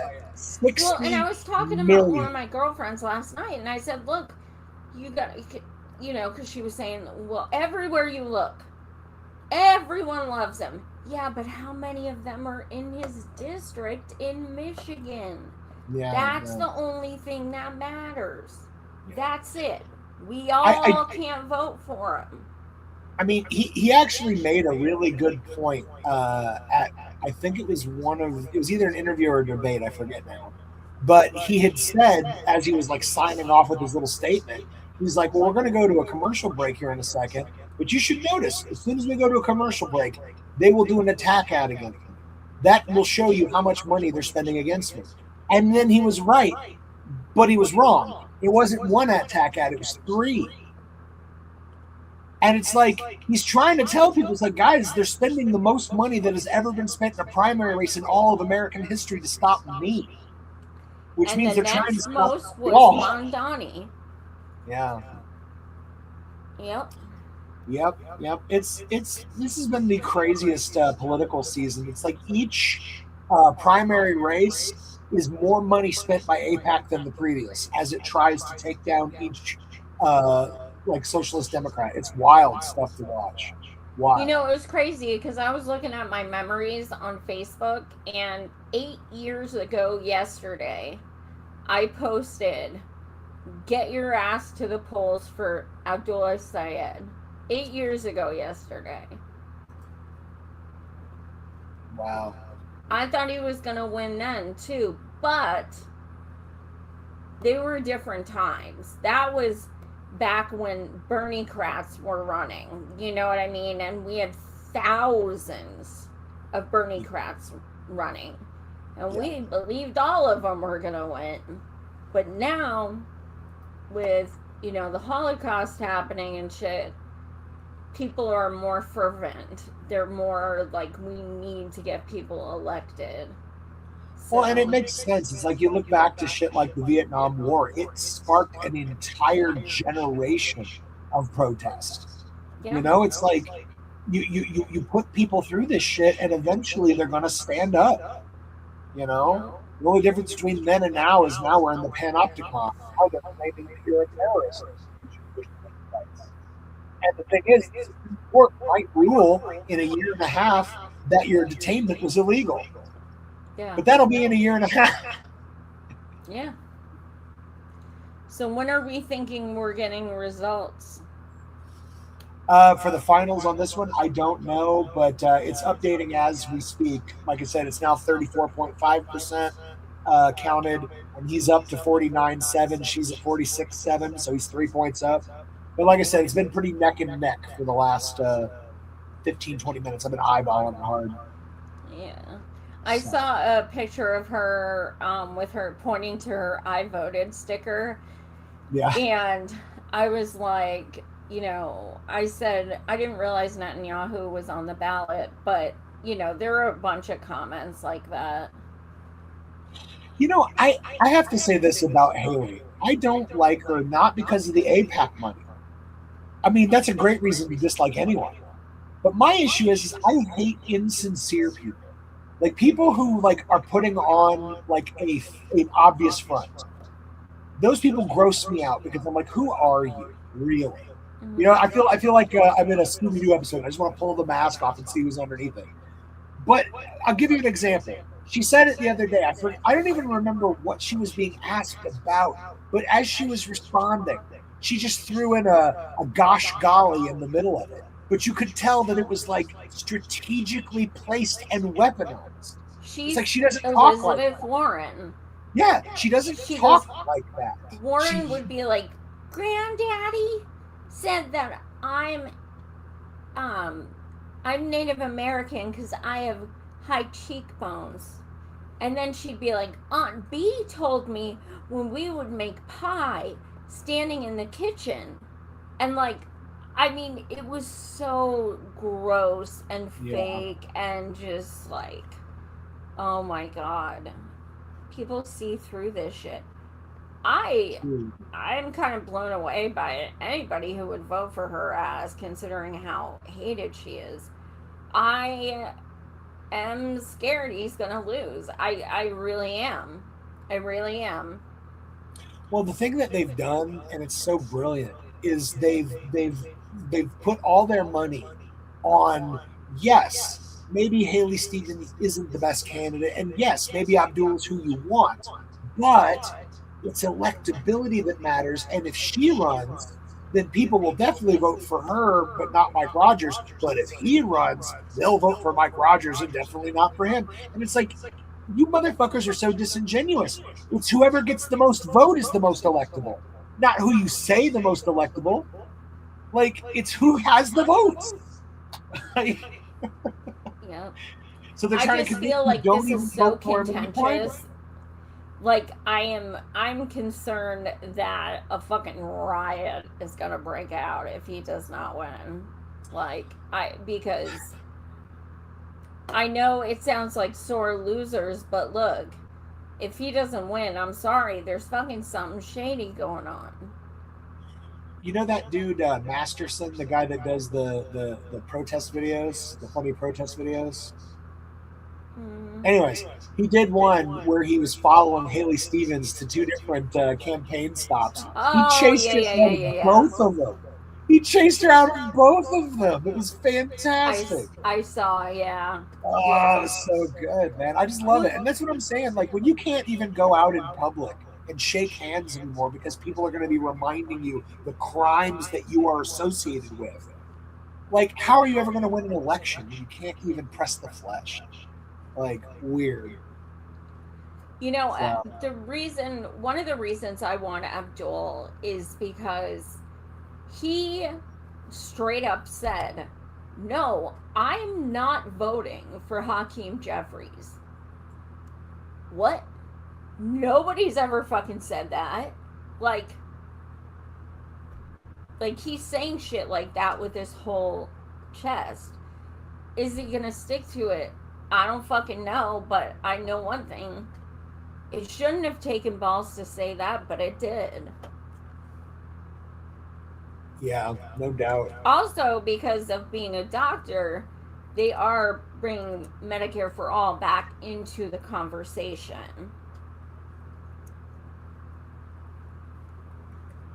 I don't know. I'm nervous. I think a lot of us are. Holly says my niece voted for Abdul. I told her, tell your niece we said thank you. Yes. Give her a hug for us. Yes, indeed. All right, You know, so we're down to I do want to share that, you know, a lot of you guys know, you've seen me talk about my book, Temujin Kensu. So he is 40 years incarcerated. He is going on 41, even though he's been proven innocent. Let me tell you how this man keeps calling me from prison. Abdul has to win this. Abdul has to win this. He's in Michigan, in prison, cannot vote, and he keeps going to the fucking, you know, their, like, you know, room where they have, like, a TV, and he's like, I was just watching the news, and you know what? He's up in polls. Abdul's got to do this. Abdul, oh my God. And, like, it's just amazing. He's like sending me emails like, oh, that bitch is going down. Like, he is so fucking hype. Like, I've, you know, been interviewing and friends with Temujin for over 6 years. I have never seen him like this about an election. Cool. He likes certain people and stuff, but he is like so all about Abdul. All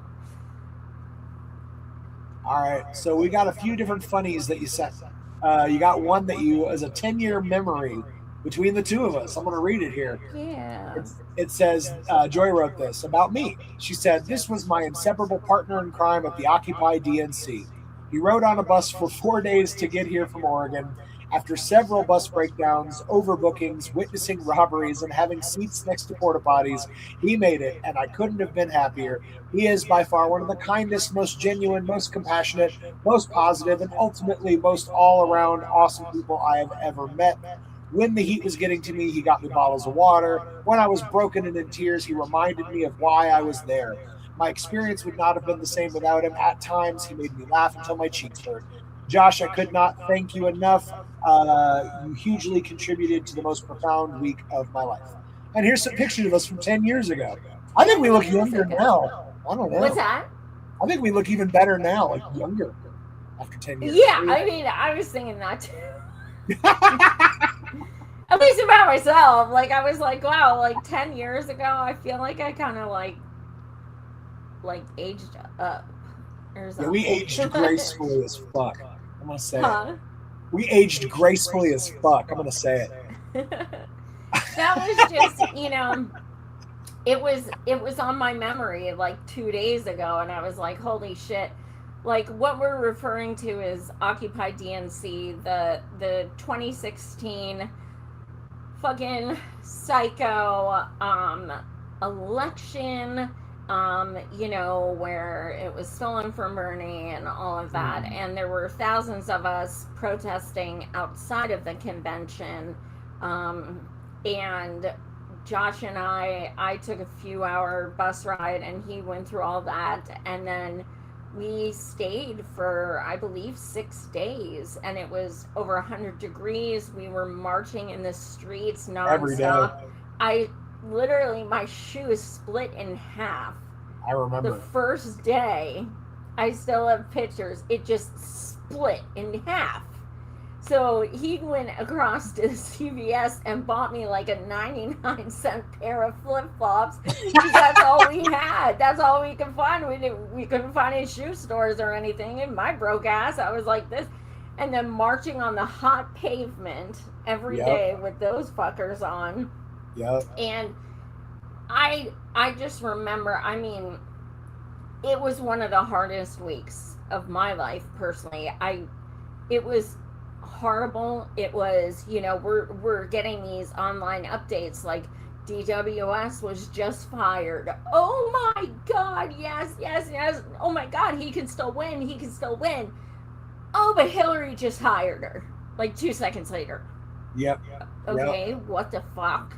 And then we start seeing stuff coming out of what is happening on the other side of the literal wall they built between us and that. A giant wrought iron fence, 10 foot tall, around the entire multiple blocks around the convention center to keep us out. Yeah, they brought in cops from 4 different states.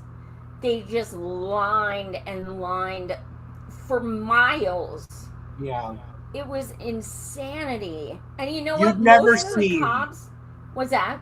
I was going to say, you'd never seen a larger presence to prevent people from taking part in their democracy in your life. No, Wild. and it was crazy because like all of us were like in the grass in bare feet. People had like sage. People were like being fucking hippies, like legit hippies. We had music.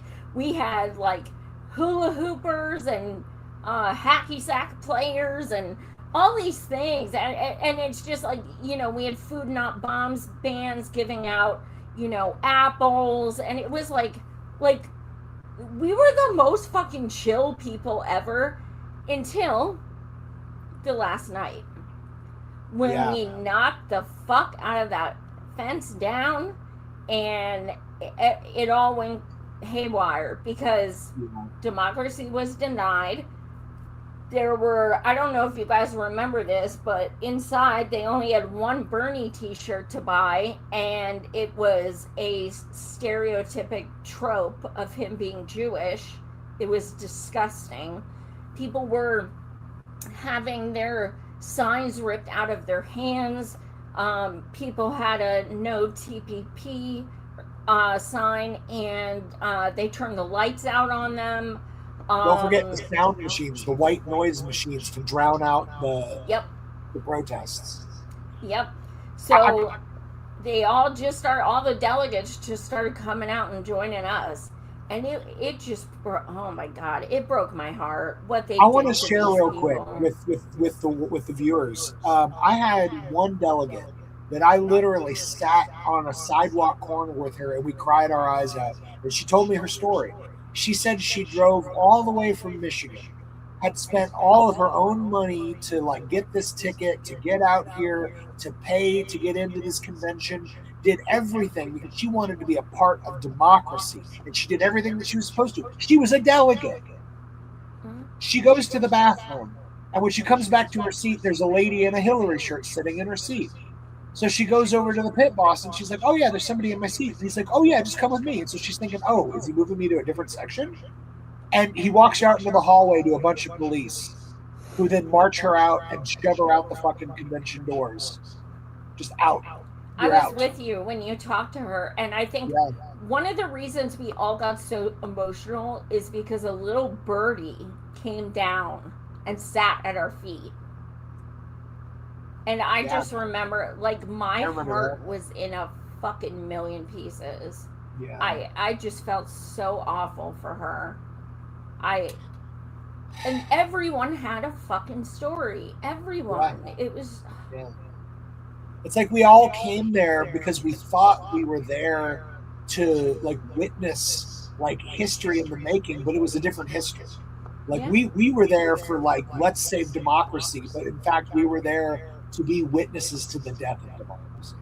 And to be there for each other, because if it were not for my comrades that week, I I don't know how the fuck I could have survived that week. I never was political in my entire life, and then I found out who Bernie was a few months before he ran for president, and next thing you know, I'm knocking doors, I'm making phone calls, my whole life has changed. I organized my first march, I'm using a megaphone, all this shit's changing, and I was just so invested, and I just felt like, no, the world is going to change. He's going to win. Like, he's going to win. Look at her lack of crowds to our crowds, and you go through that denial. You're like, no, it's going to happen because good will prevail. And to see it just taken right in front of us. Yeah, I don't know. I all I want for people to understand is that we did everything right. We did everything by the book. We did the things that you're supposed to do to participate in democracy, and we were shut out in every single way that you could be shut out. I think I would advise everybody to go watch Michael Moore's film Fahrenheit 11/9. He uses an amazing grouping of clips of the various states that Bernie won by the actual primary votes. But they all went to Hillary because the superdelegates threw it to her, and somehow the superdelegates took a larger share of the total votes than even all the voters combined. And I think in one state, West Virginia, he won unanimously. He won every single county, 54 in West counties. Virginia. I had the delegate on my show. Yeah, every county, and Hillary won the state. How could you win every county unanimously and lose? Only And in the let's most remember weird who that was. That was Al Franken. Yeah, that cocksucker. Fuck. And then Now I know all of this. You know what? In 2020, I'm going to move across the country to Iowa to do it all over again for Bernie. So I picked up everything and I moved across the fucking country. Knew nobody. It's when I started to go blind. I'm over there. I'm educating myself on caucuses. I'm knocking doors in 9 inches of snow, in sleet. I'm falling all over the place. I'm using my cane. I don't know anybody. Literally, I'm just over there trying to wing it. I don't drive, obviously, because I'm blind. So I just went there on my own, aimlessly, okay, put me to work, have me do something. And then after I was there 5 weeks, it was caucus night. I was at the Iowa University of Iowa caucus. I was in the room. I was one of the counters. And all of us from the campaign went to this sports bar by the university. And it was there that we were waiting for the results that Pete Buttigieg came on the camera and said he won. Yeah. And I had PTSD from DNC. I was like, this is not fucking happening. I was there. I was fucking there. No. And you remember how that played out, right, Joy? In the end, Bernie did win Iowa, but it didn't matter because Buttigieg claimed it. Right. And that's how it works. A lie travels 10,000 times the speed of the truth. So by the time that info and then came it out, came out that he was using the Shadow app and everything like that. Yeah. Yeah. So it was very traumatic, and I feel very, very differently about Bernie now, but I don't regret anything I did because I think it showed me, number one, what I could do by myself, even as a disabled person. I was so fucking proud. And it also made me feel better that I wasn't just sitting there watching it online. I wanted to actually do something. I wanted to be part of that history. So I wouldn't take it back, but I'm also not going to do it again. I will never donate to another candidate. I will never work for another candidate. No.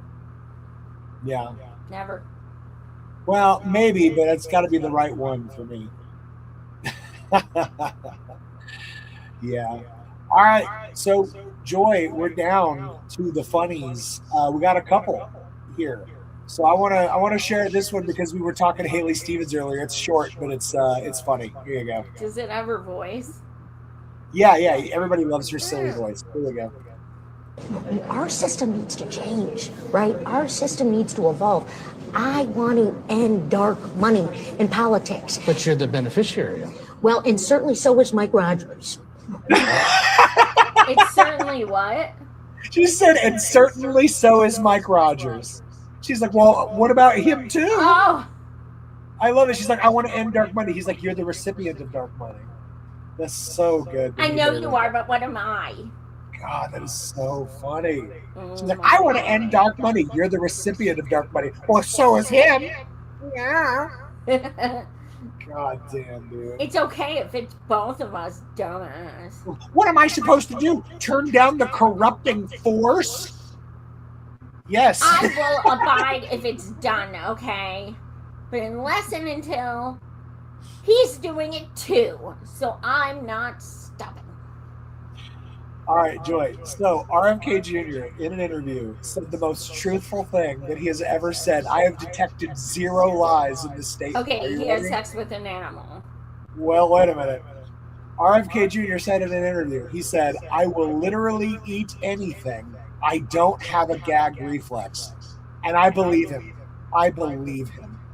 I absolutely believe him. Yep, I believe him. When someone tells you that they don't have a gag reflex, you should believe them because they found out. Yeah, like that's my thought. Like, how do you know? How do you know, dude? What's been in your mouth? I gotta tell you, of all of the people in Trump's circle, he is truly the most baffling.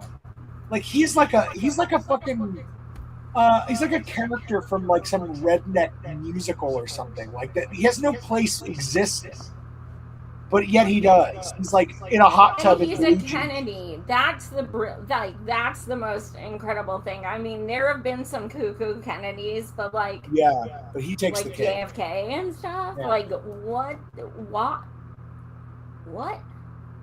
Yeah. I don't know. He's in a bestiality. I'll never I mean, not say that. I can't, dude. The dude has chopped parts off of bears, raccoons, and sharks, whales. I'm sure there's other things that I've forgotten already. And then he and he gets just in mixes hot it. tubs with fucking fully clothed. I know he's a never dude. Like, dude, you spend all that time on your body, like, with those veins and the muscles that just, like, and you wear jeans, not even man. workout shorts, jeans in a That dude- fucking hot tub. Let's just call it. That dude has the most fucked up legs in history. Otherwise, he'd show them off. Right? Like, you're showing off your arms. What's up with your legs? I'm thinking he must have like Freddy Krueger from the waist down, is what I'm thinking. Steroids cannot reach his legs. He's got hot dog legs. Oh my god. I can't. All right. Well, at least so we're wear down- one of those like wetsuit pants. Something. You know? It would be less conspicuous. Like, what? Like when you wear jeans in a hot tub, it says, I am hiding something. What are you hiding? It's so weird. All right, Joy, we're down to our final funny. We've got the one and only, the Sammy. You know who Oh I'm my talking god, I about. just thought, what if he's a centaur? Who's the centaur? RFK Jr. Oh shit! And we just didn't notice that he has like a whole horse end at the back of him. We just were like so focused on like It's the brain worm poking interchangeable with all outside the of the skull. animals. Oh my god, I can't. Okay, I haven't watched this yet, so bring it to us. Oh, okay, Sam. great. Well, this is a And fresh look one at for him the both with of some us. pizzazz. Look at his shirt. Oh, Sammy. I know. I need his style. All right, here we go. Sammy time. The House passed a bill that merges the United States and Israel's military. Well, it was nice knowing you guys. This is the worst Avengers movie ever. Every year, Congress passes what's called the National Defense Authorization Act, which I did not authorize. It's called the NDAA, which you have to sign an NDA to be there. Every year, they essentially set the budget for our military. They're like, okay, give them all our healthcare money. This year, they approved $1.15 trillion for the Pentagon, which is why most Americans don't know how many sides that has. Buried in there is Section 219, which essentially merges U.S. and Israeli military technology and information sharing, which I think was already happening, but now it's consensual, I guess. This does not mean that Israel can send our troops off to war. They're already doing that. It basically means the U.S. and Israel will share the military supply chains. It's two bros without the Strait of Hormuz right now. No Hormuz. Pete Hegseth will have to choose an executive to oversee this after checking his T levels, doing what he calls a friendly whiskey push-up test. This merger is just like when KFC merged with Taco Bell. Except instead of sharing bombs, they shared lettuce, which is creating bombs right now. This clause was put in there by Benjamin Netanyahu. Shocking. And he put it in this document specifically because, this is where Congress can easily pass it. I guess you could call it a BB trap. It just passed in the House, 216 to 212 for America. 216 is greater than 212. Just narrowly passed by 4 votes. And this is why it does matter when a congressperson is hospitalized or eats random food in Ukraine. Anyways, this passed for 2 reasons. Number 1, because our Congress is bought off by AIPAC. Okay? And number 2, because they're pieces of shit who do not give a fuck about us. Just those 2 reasons. I know a lot of you are like, whoa, yeah, because if you remove whoa from 2 reasons, you get treason. This merge is happening because our president is sucking Netanyahu's dick. So you could say it's a zipper merge. It's not over yet. It still would have to pass in the Senate. But there are a lot of hardline senators for Israel, like Lindsey Graham. Oh, wait. This is why it's very important. Call your senators, okay? Call your senators. If you're in Kentucky, use a Ouija board, okay? While it doesn't officially merge the U.S.-Israeli military, it's a step towards that. That will essentially make Israeli troops the same as U.S. troops. I guess one silver lining about this, aside from this joke. In the United States, we have something called the Third Amendment, which prohibits soldiers from being able to stay the night at your house. At least I would finally know that as a Palestinian, an Israeli couldn't take over my house. You know what I mean? And this merger is essentially trying to turn a situationship into a marriage. It's like the wedding that no one wants to go to. Like, oh, that's not going to end well. It really is like a wedding, but they can't have it at a church because Israel bombed it. Israel is committing war crimes, so if anybody votes for this, they are a war criminal. They are a war criminal. Yeah. So what I'm saying is, Mamdani, get them. You better not show up in New York City, bro. Thank you, Sammy. All right, so we gotta pick our who's leading us off the cliff. I'm going Alan Dershowitz because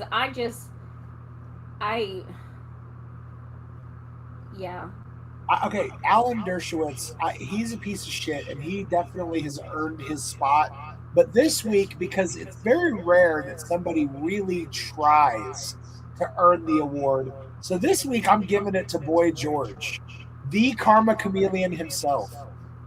That's my vote this week. How about we put them both in a wheelbarrow Aww, and send them both off together? Yay. Okay. And we'll have John Fetterman drive it.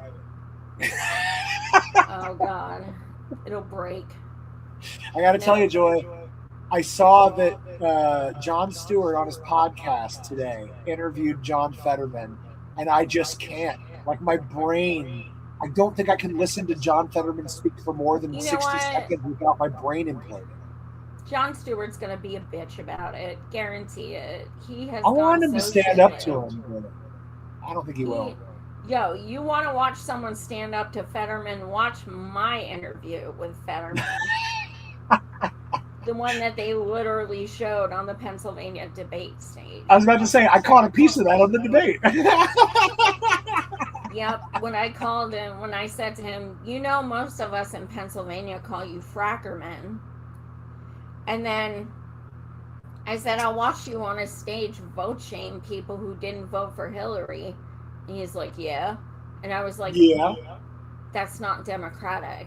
And he just, the whole time he looked at me like he wanted me to die, which I was loving. I was totally fine. And then I ran into him about a month later. My friend was doing an event at a bar with like a lot of Democrats and stuff there.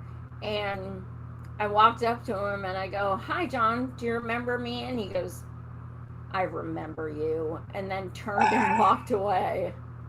But you know what? His wife came over and gave me a huge hug. Yeah. Dude, yeah, so Swain. That's so funny. God damn. Yeah, you definitely gave him a hot seat during that debate. He was not prepared for that moment. That was great. Yep. Yeah. It's so crazy, though. He ended up winning anyway, and he won because it was literally like the worst of two options, much like all of our elections in this country. But it was like him or Dr. Oz. That's like, would you like a lobotomy or a vasectomy? You know, it's like, I don't want either. You know? I think, well, you know, the issue is he was our lieutenant governor for years, and he was Braddock mayor for years. Yeah. Yeah. We already had so much knowledge about him in Pennsylvania. People would not listen to us, and that's what was frustrating. People were literally calling him the new Bernie and stuff, and I'm like, okay, can you guys listen to the fact that he literally chased down an unarmed black man with his truck holding a gun? Can we talk about how his wife is Joe Biden delegate? Can we talk about how Hillary Clinton posts about their friendship? Can we talk about how Biden literally is having fundraisers for him? Like, can we talk about how in Pennsylvania he has voted with cops 93% of the time? Like, you know, I put all the facts out there for years, and people just wanted so badly to believe that someone was going to come and save their asses. It wasn't even that. Like, they just wanted that seat filled by a Democrat so that they wouldn't vote for Trump. But we got Fetterman, who votes with Trump like almost all the time. So you got exactly what you would have gotten with Oz, basically. Yeah. No, and actually a couple of my comrades in Pennsylvania, we have actually even talked about would it really have been worse to go with Oz. I didn't vote. I voted for Green because I had two close friends running for the position. But, you know, some of Oz's stances seemed a lot more amiable. But yeah, I don't know. It's just, it's trash. Everything. Well, again, people just wanted somebody to fight against Trump, and instead they got a Trump cocksucker. So yay! But he was Carhartt. He got a brain damage that made him a conservative. No, he always were. He always were. It's true. I like that when people use that as an excuse for him. It's like, it doesn't help though. He's still in the seat. You know what? This is the thing that pisses me off before we sign off. Because he's an incumbent, he's going to draw tons of money out of like the DNC, the CCC. He's just going to flush it all into a toilet because he is right now, I think, the most unpopular senator in all of the Senate. So because of all the stupid, incumbency rules, he is going to take all of this money that all these people donated wanting to help the Democrats, and he's going to flush it into a toilet because no one will vote for his dumbass. It's so fucking annoying. I will say it's very interesting because I do have like extended family friends who I've known for years who had his bumper sticker on their car, and like They are vote blue no matter who all the fucking way, and they have taken their stickers off. Like, they hate them. So many people in our state finally. So, I mean, it took way too fucking long, but let's check the election. Oh yeah. Before One last we leave. glance at the primary before we hop off. I'll pass that to you if you will toss that back up for me. Oh. So it looks like right now we got 43% in, and he's up by almost 4 whole points, you guys. So still in a better place. Yeah, there you go. So we got 43% of the votes in, and he's up almost 4 points. It's too close. So close. For comfort. It is. How much does the Mike have? Well, he was unopposed, so he won. Oh, right. Okay. Yeah. Well, there it is, folks. How many votes does he have? I can't see what it says.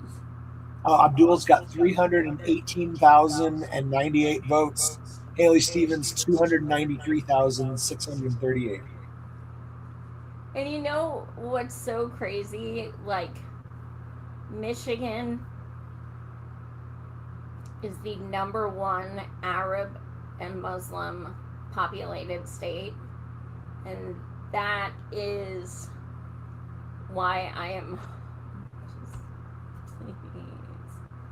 I can't believe I'm actually invested in a politician. Like, I don't expect magic from this dude, but I just want a little bit of hope. I'm just like... Well, just somebody who's willing to stand up to AIPAC, stand up to this dark money, and actually, like, do the thing that they're saying. Because all the people like Haley Stevens can do is say. She's like a Cory Booker. They say a lot, but they're not doing fuck all. And so I'm ready for somebody who, at the very least, is, like, backing up his words with actions by not touching that fucking toxic ass money. Whereas Haley Stevens, $40 million. Oh, gee golly gosh, I'll take it. Yep. I'm gonna call my Aunt B and Granddaddy. Oh, don't you know? I love the AIPAC money. Don't you know? I just made some apple fritters. I put some cocaine in it too. I bet you did. Well, there we go, guys. We've done it. It's been another crazy week. The most insane news. Keep an eye on that race. They'll be calling it probably in the next few hours. Well, Joy, it's been another crazy week here at the Capitalist Death Parade. So until next time, we'll see you on the Capitalist Death Parade. And apologies again for Chuck needing to reschedule, but I will keep you guys posted when he is coming back. Also, on Thursday at 8 p.m. Eastern, I have Chairman Penny Hess coming back. She is with the Uhuru 3 political prisoners. There is an update on the case. So she will be coming back Thursday at 8 p.m. Eastern. Thanks so much for joining in. Much love. Yeah, and we'll catch you guys next time here on the Capitalist Death Parade. Wee!